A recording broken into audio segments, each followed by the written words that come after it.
Vamos abrir nossas Bíblias no Evangelho de João. Nosso versículo tema dessa conferência.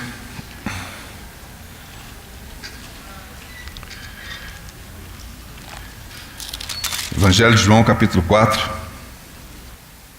Acho que, apesar de termos lido uma vez, vamos ler novamente. Acho que o texto é muito importante. E acho que ao ouvirmos, isso realmente vai, a palavra de Deus vai nos limpando, né? A partir do versículo 1 do capítulo 4 de João. Quando, pois, o Senhor veio a saber que os fariseus tinham ouvido dizer que ele, Jesus, fazia e batizava mais discípulos que João, se bem que Jesus mesmo não batizava, e sim seus discípulos, deixou a Judéia, retirando-se outra vez para a Galiléia. E era-lhe necessário atravessar a província de Samaria. Chegou, pois, a uma cidade samaritana chamada Sicar, perto das terras de Jacó, perto das terras que Jacó dera a seu filho José. Estava ali a fonte de Jacó. Cansado da viagem, assentara-se Jesus junto à fonte por volta da hora sexta. Nisto veio uma mulher samaritana tirar água. Disse-lhe Jesus: dá-me de beber. Pois seus discípulos tinham ido à cidade para comprar alimentos. Então lhe disse a mulher samaritana: como sendo tu judeu, pedes de beber a mim, que sou mulher samaritana? Porque os judeus não se dão com os samaritanos. Replicou-lhe Jesus: se conheceras o dom de Deus, e quem é que te pede, dá-me de beber, tu lhe pedirias, e ele te daria água viva. Respondeu-lhe ela: Senhor, tu não tens com que tirar, e o poço é fundo. Onde, pois, tens a água viva? És tu, porventura, maior do que Jacó, nosso pai, que nos deu o poço, do qual ele mesmo bebeu, e bem assim seus filhos e seu gado? Afirmou-lhe Jesus: quem beber desta água tornará a ter sede. Aquele, porém, que beber da água que eu lhe der, nunca mais terá sede. Pelo contrário, a água que eu lhe der será nele uma fonte a jorrar para a vida eterna. Disse-lhe a mulher: Senhor, dá-me dessa água para que eu não tenha mais sede, nem precise vir aqui buscá-la. Disse-lhe Jesus: vai, chama teu marido e vem cá. Ao que lhe respondeu a mulher: não tenho marido. Replicou-lhe Jesus: bem disseste, não tenho marido. Porque 5 maridos já tiveste, e este que agora tens não és teu marido. Isso disseste com verdade. Senhor, disse-lhe a mulher: vejo que tu és profeta. Nossos pais adoravam neste monte. Vós, entretanto, dizeis que em Jerusalém é o lugar onde se deve adorar. Disse-lhe Jesus: mulher, podes crer-me que a hora vem, quando nem neste monte, nem em Jerusalém, adorareis o Pai. Vós adorais o que não conheceis. Nós adoramos o que conhecemos, porque a salvação vem dos judeus. Mas vem a hora, e já chegou, em que os verdadeiros adoradores adorarão o Pai em espírito e verdade, porque são estes que o Pai procura para seus adoradores. Deus é espírito, e importa que os seus adoradores o adorem em espírito e em verdade. Eu sei, respondeu a mulher, que há de vir o Messias, chamado Cristo. Quando ele vier, vos anunciará todas as coisas. Disse-lhe Jesus: eu o sou, eu que falo contigo. Vamos orar. Senhor, nós somos gratos ao Senhor por essa oportunidade que o Senhor nos dá de chegarmos diante do Senhor e meditar na Tua palavra, Senhor.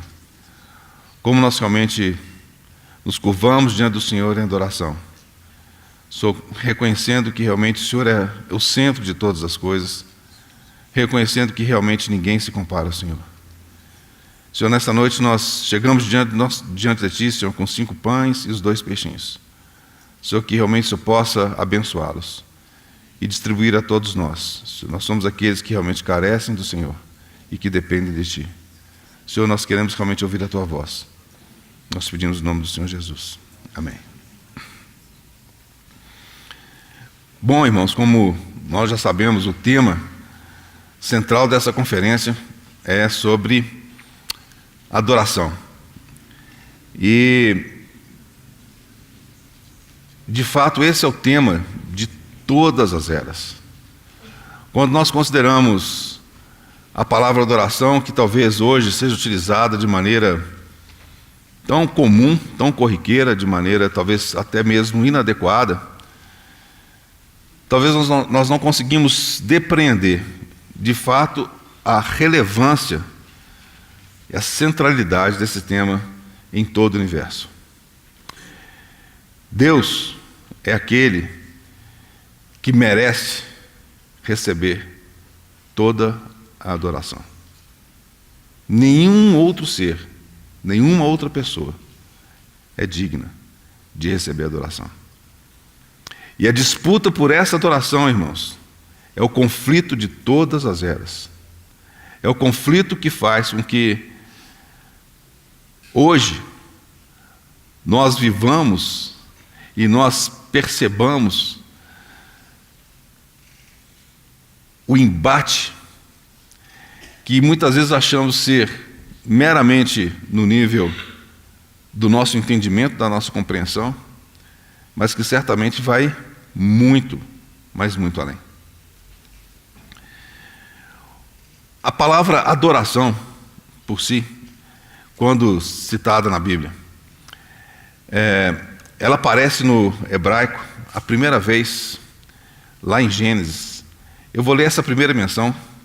Ela é importante porque a primeira menção sempre ela designa, ou ela define o significado dessa palavra. Então, nós vamos lá em Gênesis capítulo 18.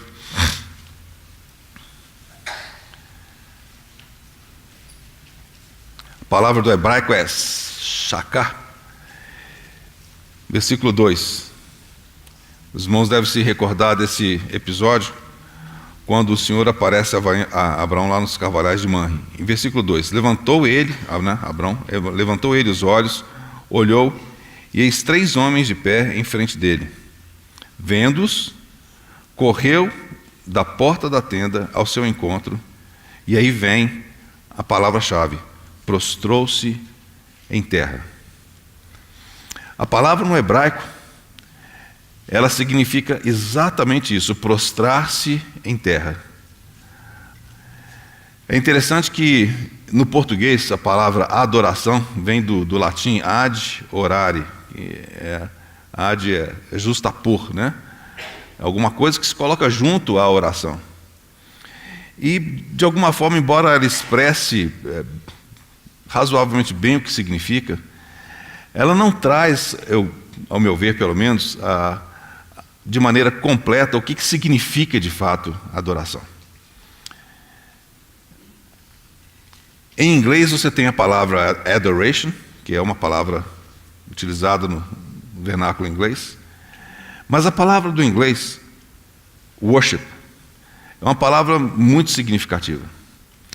E essa palavra worship, na realidade, ela foi sendo modificada ao longo do tempo, porque originalmente o que se dizia era worthship. Worth em inglês significa ser digno, né? Então seria o reconhecimento da dignidade daquele a quem se dirigia. Então a palavra adoração, na realidade, ela foca exatamente nesse ponto, de nós, de fato, compreendermos, de nós entendermos, e nós reconhecemos de fato, de aquele a quem nós adoramos, Ele é digno. Somente Ele é digno. E esse é um ponto fundamental. Se nós de fato não tivermos uma apreciação do nosso Deus, se nós de fato nós não apreciarmos o nosso Senhor como aquele que é incomparável, talvez nós não tenhamos a condição de dedicarmos ao nosso Senhor a adoração que Ele merece. Então, a origem disso tudo está exatamente na sua e na minha apreciação do nosso amado Senhor. Por isso que a supremacia, a soberania do Senhor, o reconhecimento do nosso Senhor como aquele que é o maior entre todos, é o maior entre 10.000, é a chave para que de fato nós possamos compreender no nosso espírito e render ao Senhor a adoração que Ele merece. Um outro exemplo dessa mesma palavra, e talvez seja muito significativa no sentido do que de fato é adoração. Então, no capítulo 22 de Gênesis, pedi para os irmãos me acompanharem ali também. Versículo 5. Os irmãos conhecem bem essa história.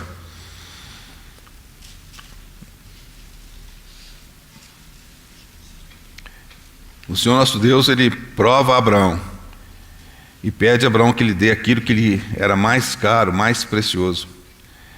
E de maneira tão maravilhosa, a gente vê que o coração de Abraão pertencia totalmente ao Senhor. Apesar do seu filho ser o seu único filho, ser aquilo de mais precioso que ele possuía, ele, no seu interior, sabia que o seu Deus, a apreciação que ele tinha pelo seu Deus, ia muito além do que a apreciação que ele tinha pelo seu filho. Versículo 5.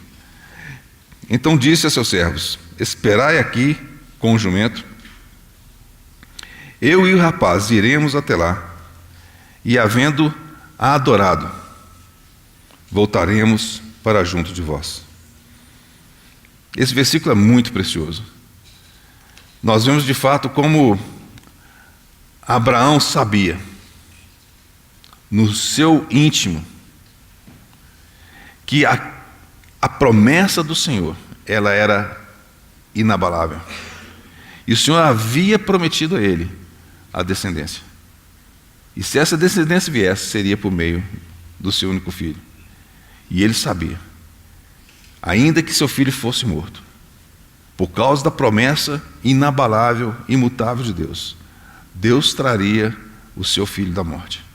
E olha o que ele diz: eu e o rapaz iremos até lá, e havendo adorado, voltaremos.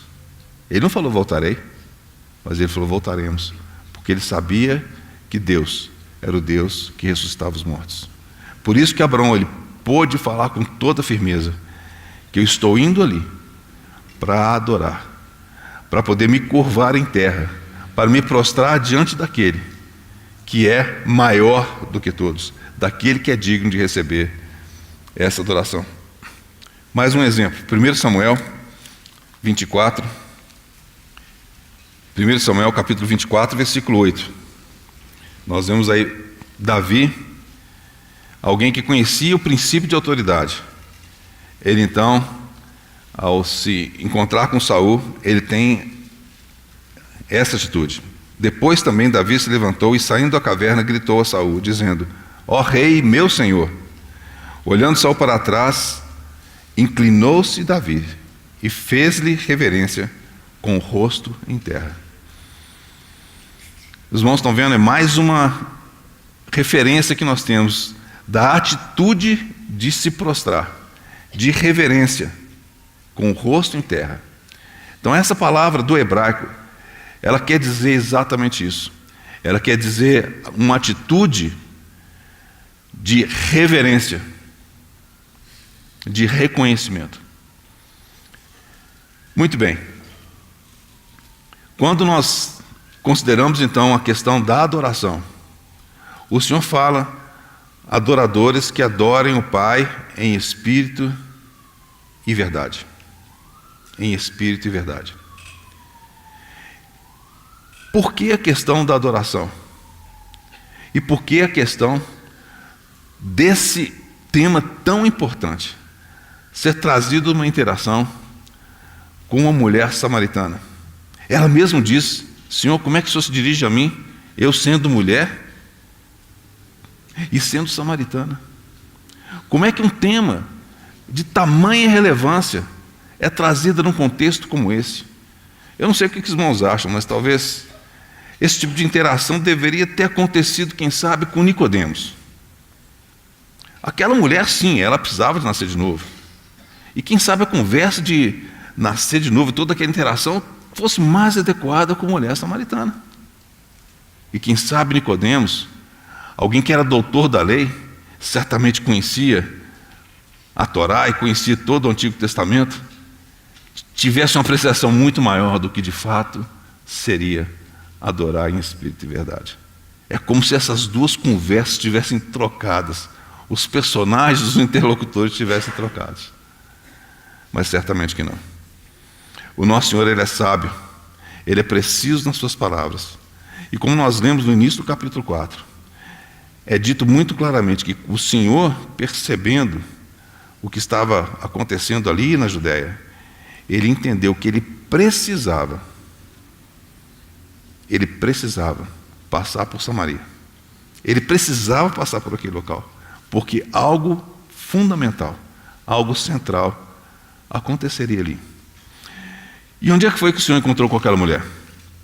O Senhor se encontra com aquela mulher na cidade de Sicar, que é a mesma de Siquém, que é a cidade de Nablus hoje. Essa cidade, ela fica bem próxima ao Monte Gerizim. Os irmãos devem talvez se lembrar da geografia, que o Monte Gerizim ele ficava mais ao sul e o Monte Ebal um pouquinho mais ao norte. E o Monte Gerizim era aquele que recebia o orvalho do Monte Hermon. E por isso a encosta do Monte Gerizim era verdinha. E no topo daquele monte, então, foi que os samaritanos eles fizeram o que seria uma réplica do que era o templo. E quem eram os samaritanos? Vamos abrir em 1 Reis,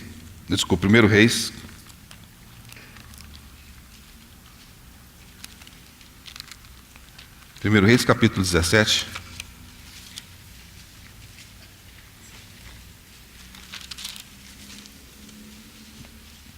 Desculpa, 2 Reis. Troquei mesmo. 2 Reis 17, capítulo 17, versículo 24. Diz aí: o rei da Síria trouxe gente de Babilônia, de Cuta, de Ava, de Amate, de Sefarvaim, e fez habitar nas cidades de Samaria, em lugar dos filhos de Israel. Tomaram posse de Samaria e habitaram nas suas cidades. Por que isso aconteceu? Se os irmãos voltarem um pouquinho antes, do capítulo 17, nós vemos que Israel se corrompeu de maneira irreversível. E a maneira como Israel se corrompeu foi exatamente pela idolatria.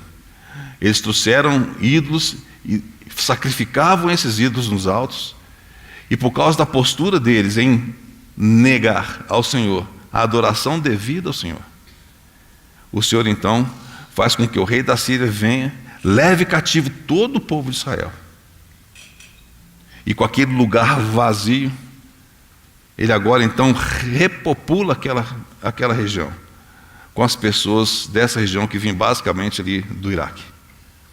E nós sabemos que aquelas pessoas que ali ocuparam trouxeram consigo todos os costumes que eles tinham das suas religiões, e se estabeleceram naquele lugar, como também estabeleceram nos lugares de culto. Vamos ler, continuar lendo, versículo 25. A princípio, quando passaram a habitar ali, não temeram o Senhor. Então mandou o Senhor, por meio deles, leões, os quais mataram alguns do povo. Pelo que se disse ao rei da Síria: as gentes que transportaste e fizeste habitar na cidade de Samaria não sabem a maneira de servir o Deus da terra. Olha só como é que eles referenciaram, o Deus da terra. Por isso enviou ele leões para o meio delas, os quais as matam, porque não sabem como servir o Deus da terra. E olha a solução que ele alcançou. Então o rei da Síria mandou dizer: levai para lá um dos sacerdotes que de lá trouxemos. Ou seja, traz de volta um daqueles levitas. Para quê? Que ele vá e lá habite e lhes ensine a maneira de servir o Deus da terra. Ele percebeu que alguma coisa não estava funcionando bem. E a maneira imediata que ele encontra de poder tentar resolver o problema foi de fazer com que trouxesse de volta alguém que ensinasse as pessoas que não eram dali quais eram as maneiras, o jeitinho, para que de fato aquela situação pudesse ser resolvida. Versículo 28. Foi, pois, um dos sacerdotes que haviam levado de Samaria e habitou em Betel, e lhes ensinava como deviam temer ao Senhor. De alguma forma ele trouxe a forma ele trouxe a instrução daquilo que era externo. E veja o que aconteceu. Porém, cada nação fez ainda seus próprios deuses nas cidades em que habitava, e os puseram nos santuários dos altos que os samaritanos tinham feito. E vai dizendo: os de Babilônia fizeram Sucote e Benote, os de Cuta fizeram Nergal, os de Ramate fizeram Azima, os aveus fizeram Nibás e Tartaque, e os serfavitas queimavam seus filhos a Adrameleque e Anameleque, deuses de Serfavaim, que era Deus Sol e Deus Lua. Versículo 32. Mas temiam também ao Senhor. Dentre os do povo constituíram sacerdotes dos lugares altos, os quais oficiavam a favor deles nos santuários dos altos. 33. De maneira que temiam o Senhor e, ao mesmo tempo, serviam aos seus próprios deuses. Irmão, que cena, que quadro, que situação está registrada aqui. Quão atual é esse cenário? Quão atual é isso que está acontecendo aqui? Quando nós contemplamos ao nosso redor, o que nós podemos ver? Talvez não vejamos nichos com estátuas, com deuses. Talvez não vejamos templos assim, aqui ou acolá. Mas o que de fato tem usurpado ou tem trocado a posição de Deus? Observe que de alguma forma eles conheciam a forma, eles conheciam o modo, mas eles não conheciam a realidade. E de onde que vem de fato essa necessidade do homem de poder adorar?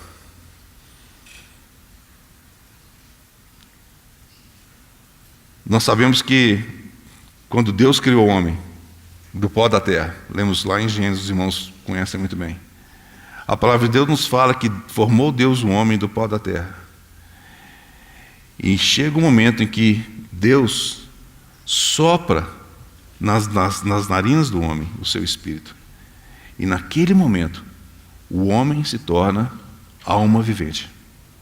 Quando o Espírito de Deus entra no homem, entra naquele corpo que foi formado do pó da terra, o homem então passa a ser alma vivente. O homem então passa a ter o seu espírito, o espírito do homem, ele passa a ter agora uma alma que agora coordena e controla o seu corpo. Quando Deus criou o homem de maneira perfeita. E o propósito era que o homem pudesse então, como nós vemos que acontecia, render a Deus a adoração que lhe era devida. Os irmãos se lembram que no virar da tarde, o Senhor nosso Deus vinha ter comunhão com Adão. Como era possível essa comunhão? O Senhor Jesus, ele deixou claro para nós o quê? Deus é Espírito. Deus sendo Espírito, a única maneira que Deus tinha de ter comunhão com Adão era no Espírito. De alguma forma, o Senhor nosso Deus tinha a possibilidade de ter comunhão com Adão antes do pecado realmente entrar. E quando realmente a serpente engana Eva, e ela come do fruto e dá para o seu marido, ele come também. A morte tem início ali. E a palavra de Deus, ela é verdadeira. O Senhor disse que no dia em que dela comeres, certamente morrerás. Mas Adão viveu 930 anos. Como é que é possível isso? Irmãos e irmãs, o que aconteceu naquele momento, que no instante em que Adão comeu daquele fruto, e que Eva comeu daquele fruto, no instante em que eles comeram, a morte entrou. E o processo da morte foi um processo gradual. Até que em 930 anos, a morte chega ao seu ponto final, debilidade máxima, e atinge finalmente o seu objetivo máximo no corpo de Adão. Mas qual que é a chave? A chave é que no dia em que o homem comeu daquele fruto, o seu espírito morreu. E isso deixou algo dentro do homem, um vazio, algo que ele buscou de alguma forma preencher ao longo de toda a história. E esse preenchimento o homem sempre procurou fazer com alguma outra coisa que não Deus. Então vou pedir para os irmãos voltarem comigo em Gênesis. Vamos ler logo em seguida no capítulo 4. Capítulo 4, versículo 1. Coabitou o homem com Eva, sua mulher, esta concebeu e deu à luz a Caim. Então disse: adquiri um varão com o auxílio do Senhor. Depois Deus deu à luz a Abel, seu irmão. Abel foi pastor de ovelhas e Caim lavrador. Aconteceu que no fim de uns tempos trouxe Caim do fruto da terra uma oferta ao Senhor. Abel, por sua vez, trouxe das primícias do seu rebanho e da gordura deste. Agradou-se o Senhor de Abel e de sua oferta, ao passo que de Caim e de sua oferta não se agradou. Irou-se, pois, sobremaneira Caim e descaiu-lhe o semblante. Os irmãos se lembram da história. É interessante observar que quando diz aqui que Abel trouxe das primícias do seu rebanho, é a primeira vez que a palavra primogenitura aparece na Bíblia. E o que é importante a gente observar aqui? Se nós voltarmos um pouquinho no capítulo anterior, versículo 18 do capítulo 3, diz o seguinte, falando da terra: ela produzirá também cardos e abrolhos, e tu comerás a erva do campo. O homem, naquela época, ele comia basicamente a erva do campo. E por que Abel, então, criava os seus rebanhos? Irmãos, nenhum outro objetivo, senão de oferecer ao Senhor a adoração. Então Abel cria aqueles rebanhos, mas não apenas isso. Diz aqui que ele trouxe das primícias do rebanho. Ele trouxe o melhor que, de alguma forma, ele tinha conseguido obter com o seu trabalho. Lógico que foi aquilo que o Senhor proveu, mas ele entrega para o Senhor, ele coloca diante do Senhor as primícias do seu rebanho e da gordura. Isso que Abel oferece ao Senhor. Agora observe o que Caim oferece. Versículo 3. Trouxe Caim do fruto da terra uma oferta ao Senhor. Não fala que Caim pelo menos buscou as primícias do fruto da terra. Não fala que ele buscou o melhor da terra para oferecer ao Senhor. Mas é como se tivesse pegado qualquer coisa ali e tivesse entregue ao Senhor. O princípio certamente esses dois irmãos conheciam.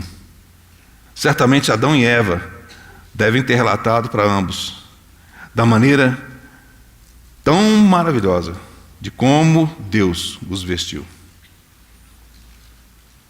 Eles estavam nus. E foi por meio do sacrifício de um animal que Adão e Eva foram revestidos. Certamente Abel soube apreciar aquele sacrifício. E dessa forma, ele oferece a Deus um sacrifício superior. E todos nós conhecemos a história. A partir daí nós sabemos o que acontece com Caim. A Bíblia fala que ele sai da presença de Deus. E nós vemos então toda a geração de Caim, todos aqueles que vieram após ele, de alguma forma distantes de Deus, afastados de Deus, mas com aquele vazio no seu interior, com a necessidade interna, que talvez não soubesse explicar, de poder oferecer algo a Deus. E eles não tinham absolutamente nada a oferecer. Então nós começamos a ver, versículo 17 do capítulo 4. E coabitou Caim com a sua mulher, e ela concebeu e deu à luz a Enoque. E aí vai contando, Caim então edifica uma cidade. Então nós começamos a perceber o rumo que a humanidade, ela começa a tomar. E a gente vê que aí começam a aparecer então, Jubal, Tubal-Caim e assim por diante, aqueles que de alguma forma provêm os meios para que aquela adoração pudesse ser restaurada. O homem não sabia, não tinha como mais o homem, o pecador, como se achegar a Deus. E agora ele procura de várias maneiras tentar alcançar essa adoração. Só que com os meios próprios ele não consegue. Mas Deus tinha feito a provisão. A provisão de Deus sempre foi a pessoa do Senhor Jesus. Sempre foi por meio da expiação do seu Filho precioso. Só que essas pessoas e toda a humanidade que veio daí, sempre procurou, de alguma forma, prestar adoração a qualquer outro que não fosse Deus. Eu gostaria então de pedir que os irmãos voltassem comigo agora para a Epístola aos Romanos, no capítulo 1, versículo 18. Romanos capítulo 1, versículo 18. A ira de Deus se revela no céu contra toda impiedade e perversão dos homens que detêm a verdade pela injustiça. Porquanto o que de Deus se pode conhecer é manifesto entre eles, porque Deus lhe manifestou. Irmãos, muito claramente colocado aqui. Porquanto o que de Deus se pode conhecer é manifesto entre eles, porque Deus lhes manifestou. Deus não ocultou, Deus não se escondeu, mas Deus fez isso evidente, ou seja, não tem uma desculpa. E olha só, porque os atributos invisíveis de Deus, assim o seu eterno poder, como também a sua própria divindade, claramente se reconhecem desde o princípio do mundo, sendo percebidos por meio das coisas que foram criadas. Tais homens são, por isso, indesculpáveis. Porquanto, tendo conhecimento de Deus, não o glorificaram como Deus, nem lhe deram graças. Antes, se tornaram nulos em seus próprios raciocínios, obscurecendo-lhes o coração insensato, inculcando-se por sábios, tornaram-se loucos. E mudaram a glória do Deus incorruptível em semelhança da imagem de homem corruptível, bem como de aves, quadrúpedes e répteis. Por isso Deus entregou tais homens à imundícia pelas concupiscências do seu próprio coração, para desonrarem o seu próprio corpo entre si, pois eles mudaram a verdade de Deus em mentira, adorando e servindo a criatura em lugar do Criador, o qual é bendito eternamente. Amém. Os irmãos estão vendo? Esses homens são indesculpáveis, porque Deus se manifestou de maneira indiscutível, mas ainda assim, esses homens seguiram na direção, que é o que diz aqui, de mudar, eles mudaram a verdade, versículo 25, mudaram a verdade de Deus em mentira, adorando e servindo a criatura, em lugar do Criador. O que ao longo das eras, os homens fizeram? Criaram para si imagens de outros homens, de animais. Vá na própria dinastia egípcia, vá junto aos gregos, você vai observar que o princípio é exatamente esse. Criaram imagens para de alguma forma se curvar diante dessas imagens.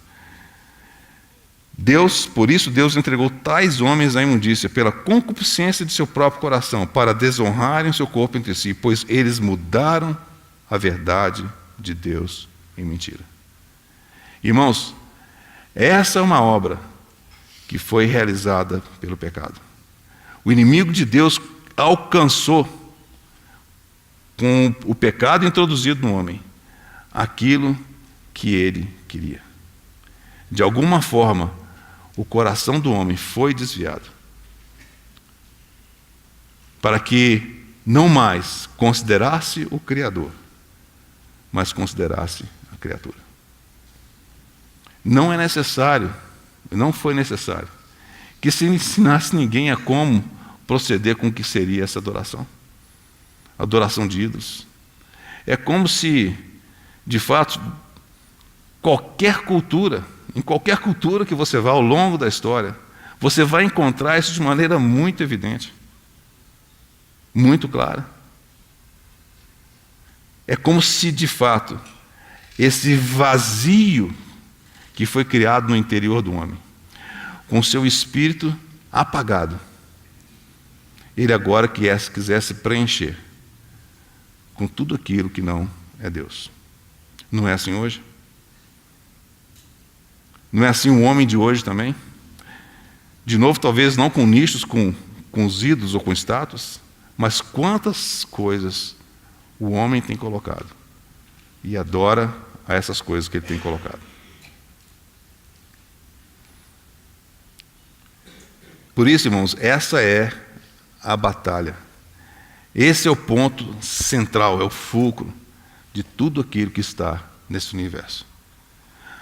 Obviamente, tudo isso começou antes. Os irmãos se lembram lá em Isaías 14, quando relata a queda da estrela da manhã. Lúcifer, então, ele se coloca na posição de querer receber a adoração de todos os demais seres angelicais. Ele queria estabelecer o seu trono no mesmo monte do Altíssimo. Ele queria ser como o Altíssimo. E Deus não divide sua glória com ninguém. Esse mesmo princípio foi que conduziu a Satanás a fazer com que o homem pecasse. E isso é tão verdadeiro que nós vamos abrir lá em Mateus, capítulo 4. Também um texto que os irmãos conhecem bem.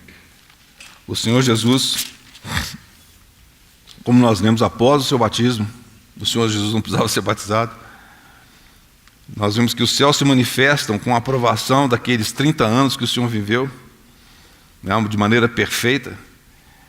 E a Bíblia nos diz que o Espírito Santo conduziu o Senhor Jesus para o deserto. E ali ele foi tentado pelo inimigo. Versículo 8, capítulo 4. Levou ainda o diabo a um monte muito alto. Mostrou-lhe todos os reinos do mundo e a glória deles. E lhe disse: tudo isso te darei, se prostrado me adorares. Então Jesus lhe ordenou: retira-te, Satanás, porque está escrito: ao Senhor teu Deus adorarás, e só a Ele darás culto. Os irmãos veem que a estratégia de Satanás com o Senhor foi a mesma. Satanás, claro, ele é o pai da mentira. E quando ele disse que lhe daria todos os reinos deste mundo, nós sabemos que ele é mentiroso. De fato, os reinos deste mundo não pertencem a ele. Ele é usurpador, mas não pertencem a ele. E se de fato o Senhor Jesus tivesse sucumbido àquela tentação e prostrado, adorado a Satanás, a alma do Senhor estaria vendida a Satanás. E uma vez a alma do Senhor nas mãos de Satanás, Satanás teria o Senhor.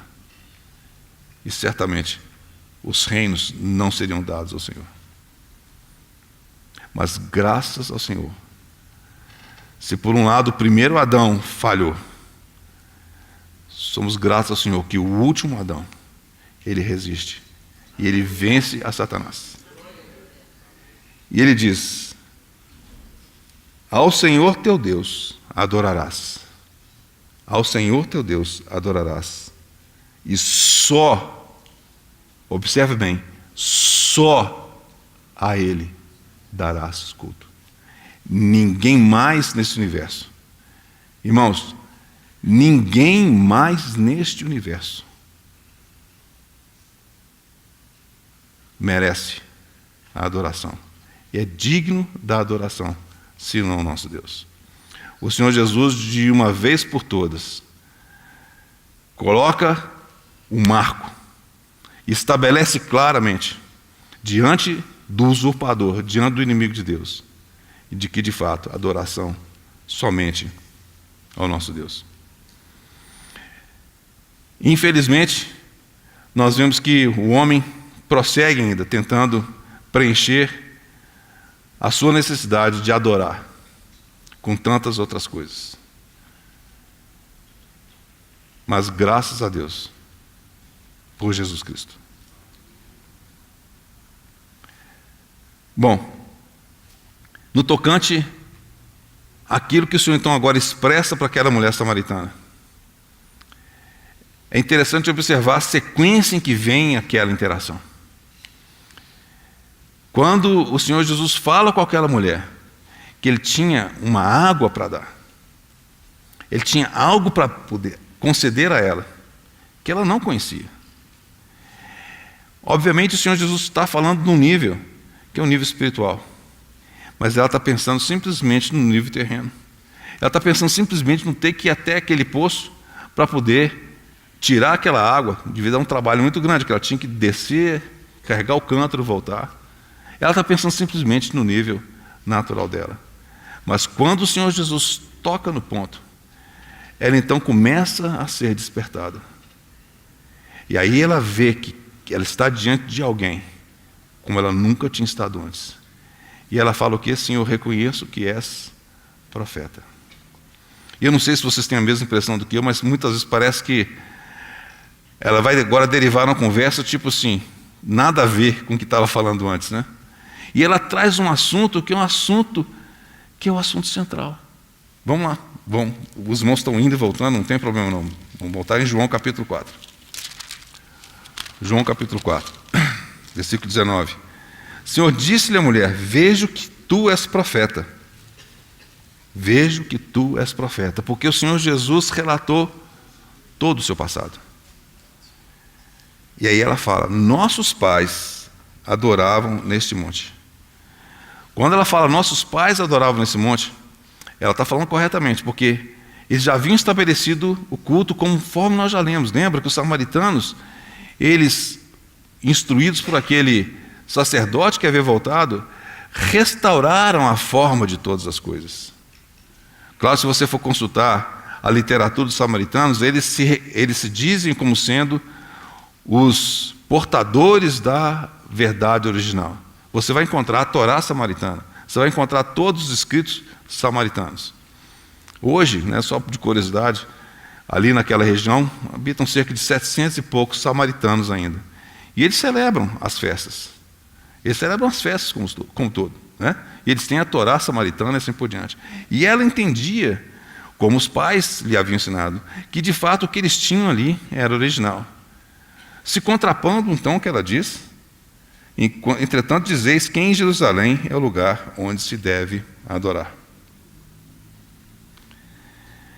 De fato, aquela adoração persistia no Monte Gerizim, com todos os seus rituais, com toda a sua forma. Mas a verdade, nós sabemos que o Senhor havia escolhido Jerusalém, especificamente ali o Monte Moriá, como sendo o local de adoração. Era ali que eles deveriam trazer os seus sacrifícios. Era ali que eles seriam imolados, ali que o holocausto aconteceria. Era em Jerusalém. E aí nós vemos o Senhor colocando de maneira muito clara algo que é maravilhoso. Ele diz o seguinte, disse-lhe Jesus, mulher, podes crer-me que a hora vem, e aí ele solta uma bomba atômica, que nem neste monte, nem em Jerusalém adorareis o Pai. Eu não sei o que aquela mulher deve ter percebido, mas se tivesse algum fariseu do lado ali, o Senhor Jesus ia ser apedrejado na hora.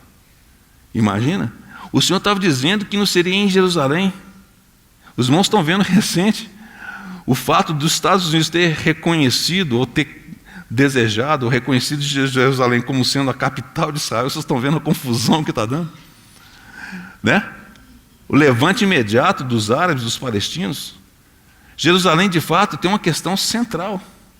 Se alguém ouvisse o Senhor dizendo isso aqui, certamente o Senhor Jesus seria apedrejado. E ele fala de uma maneira muito preciosa. Ele diz o quê? Que não é neste monte, nem em Jerusalém. Isso marca, como nosso irmão colocou agora há pouco, uma mudança radical.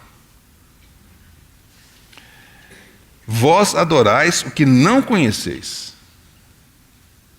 Vós adorais o que não conheceis.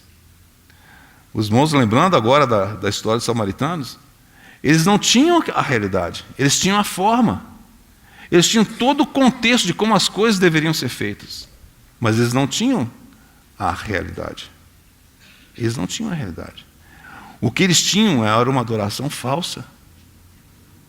Era uma falsa adoração. E o Senhor Jesus diz: vós adorais o que não conheceis.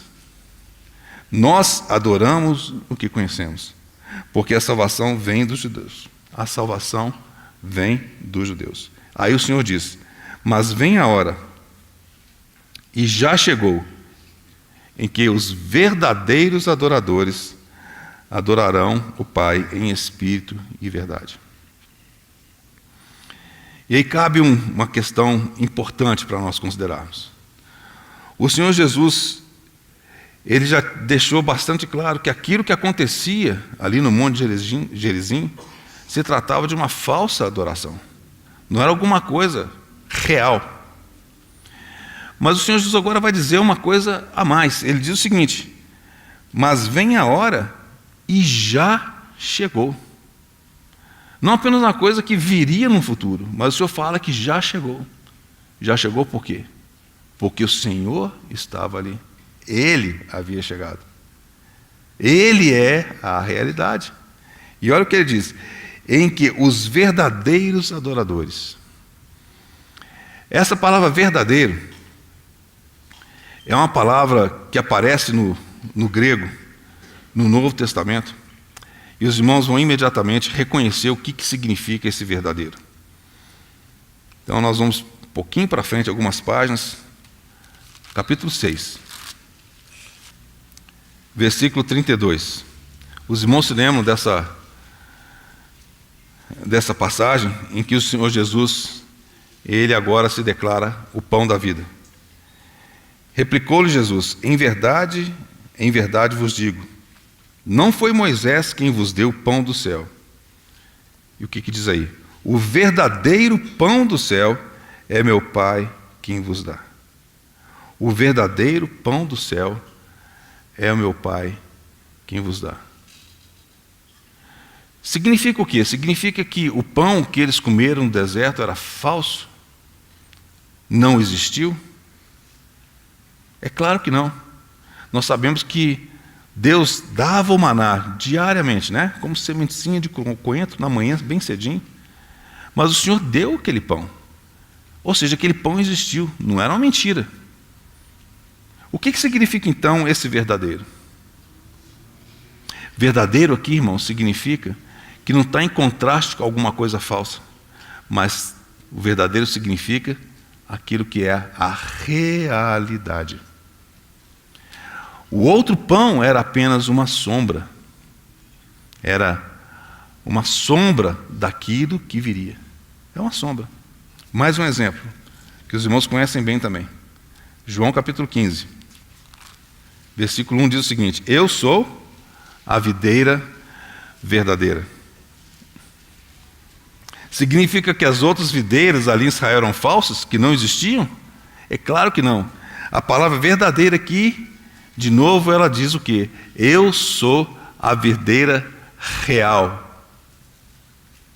As outras videiras são sombra da videira real. As outras videiras foram criadas à imagem daquela videira real. Então, quando o Senhor usa o termo verdadeiro, ele estava dizendo exatamente isso, que o que Deus busca são aqueles adoradores, os verdadeiros adoradores, que adoram em espírito e verdade. Eu creio que agora nós podemos ter uma compreensão um pouco melhor.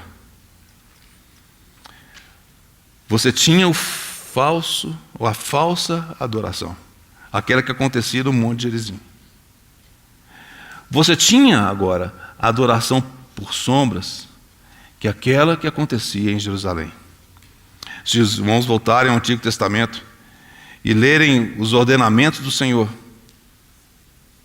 tanto no livro de Deuteronômio, Levítico, nós vemos ali claramente tudo aquilo que o Senhor estabeleceu, conforme o projeto, conforme o modelo celestial. Mas como tudo aquilo que foi estabelecido para que acontecesse a adoração do seu povo. Então nós vemos que tinha não só um local específico, o tabernáculo depois do templo, com todo o seu aparato, com todos os seus utensílios, com todos os processuais, com os sacerdotes, com as vestes, com todos os detalhes. Significava que aquilo era falso? É claro que não. Deus estabeleceu aquilo para que de fato aquilo fosse apenas uma sombra daquilo real que viria, ou daquele real que viria, que era o seu filho. Então todo aquele processo que você vê de adoração, de prestar culto, que nós vemos no Antigo Testamento, nada mais era do que sombras. 1 Coríntios capítulo 10, falando de maneira mais ampla, né? versículo 11. Estas coisas lhe sobrevieram como exemplos e foram escritas para advertência a nós, de nós outros, sobre quem os fins dos séculos têm chegado. Todas aquelas coisas eram sombra e apontavam para Cristo, apontavam para aquele que de fato era a adoração perfeita. Tudo isso era sombra. Então, irmãos, como realmente nós, nos dias em que vivemos, percebemos em tantas situações, tantos locais, que retornam àqueles princípios estabelecidos lá no Antigo Testamento, no intuito de poder realizar a adoração, no intuito de poder prosseguir com algo que o Senhor Jesus já consumou em si mesmo. Toda a movimentação, barulhos, etc., que eram gerados, pertenceram à sombra. É por isso que o Senhor Jesus diz: Deus busca os verdadeiros adoradores, que adorem em espírito e verdade. Por que espírito? Porque agora nós temos um espírito que foi regenerado. Em você e em mim, naqueles que receberam o Senhor regenerou o nosso espírito. Então, no nosso espírito, nós hoje podemos adorar a Deus que é espírito. Não está vinculado a uma movimentação do seu próprio corpo, ou uma movimentação da sua alma, mas é algo que nasce lá no seu mais profundo interior, naquilo que Deus criou em você, que regenerou quando você foi salvo pelo sacrifício precioso do Senhor Jesus. E esse Espírito, é nesse Espírito que você tem comunhão com o Espírito de Deus, né? Porque o Espírito de Deus testifica com o nosso Espírito que nós somos filhos de Deus. É nesse Espírito. Essa é a adoração em verdade. Essa é a adoração real. E o Senhor Jesus diz: mas vem a hora, e já chegou. Aqui marca claramente essa mudança de dispensação. Marca claramente que toda a sombra agora se foi, porque agora o Senhor Jesus, Ele é a realidade.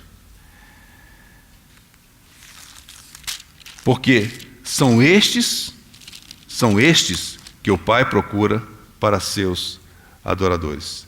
Deus é Espírito, e importa que os seus adoradores o adorem em espírito e verdade, em realidade.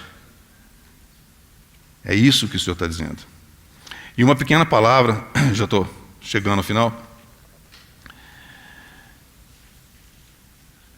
A nossa adoração, ela acontece por meio do nosso Senhor. Ele abriu o novo e vivo caminho, para que hoje você e eu possamos chegar com ousadia diante do trono de graça. Foi por meio da obra do Senhor Jesus, a qual ele se refere aqui, que você e eu hoje podemos chegar na presença de Deus e adorar o nosso Deus. Quando ele diz que importa que os seus adoradores o adorem em espírito e verdade, Deus busca isso, como Deus buscou ao longo de toda a história, aqueles que de fato possam entregar de volta para Deus daquilo que de Deus eles receberam. Irmãos, em nós mesmos não temos absolutamente nada.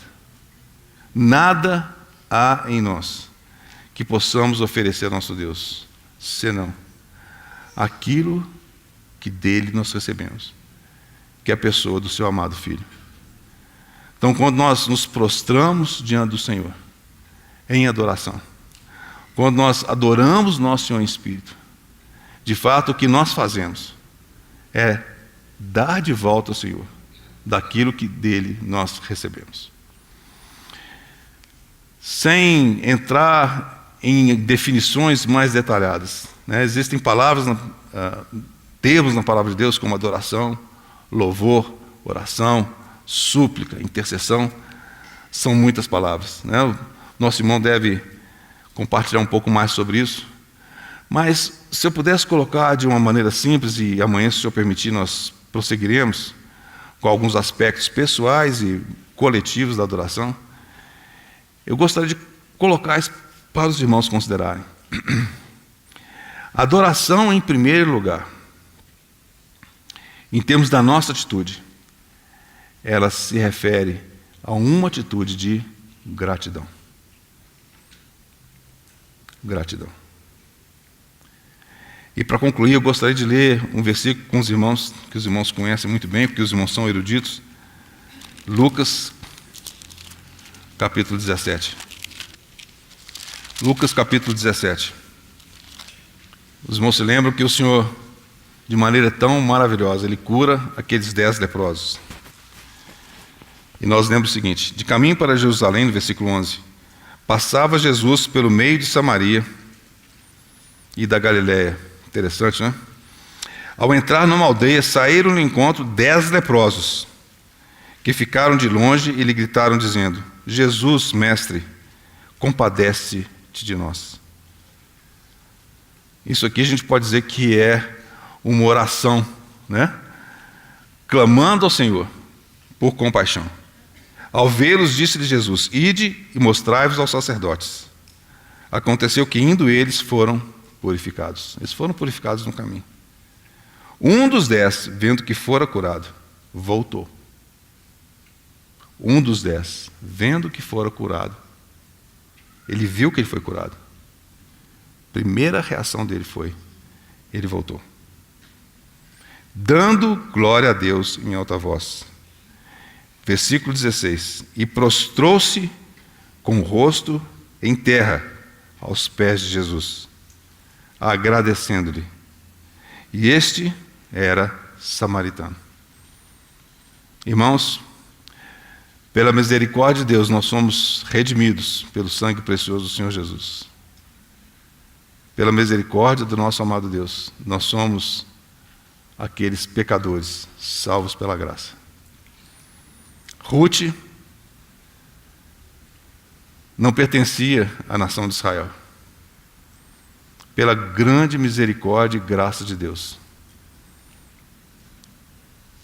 ela foi trazida não apenas para o seio da nação de Israel, mas ela foi uma daquelas mulheres na linha ascendente do Senhor Jesus. Mas para sempre, Ruth, a Moabita. Ruth, a Moabita. Irmãos, quão importante é nós, como aqueles que recebemos tanta graça do Senhor, nós, aqueles que tivemos os nossos pecados perdoados, nós, aqueles que fomos redimidos pelo sangue precioso, quão importante é que nós possamos a cada dia reconhecermos e sermos gratos ao Senhor.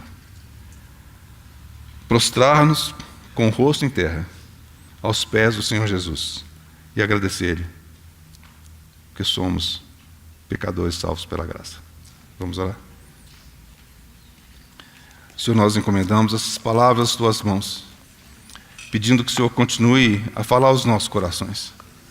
Senhor, que o Senhor venha ganhar em nós, Senhor, a realidade que o Senhor deseja em relação à adoração.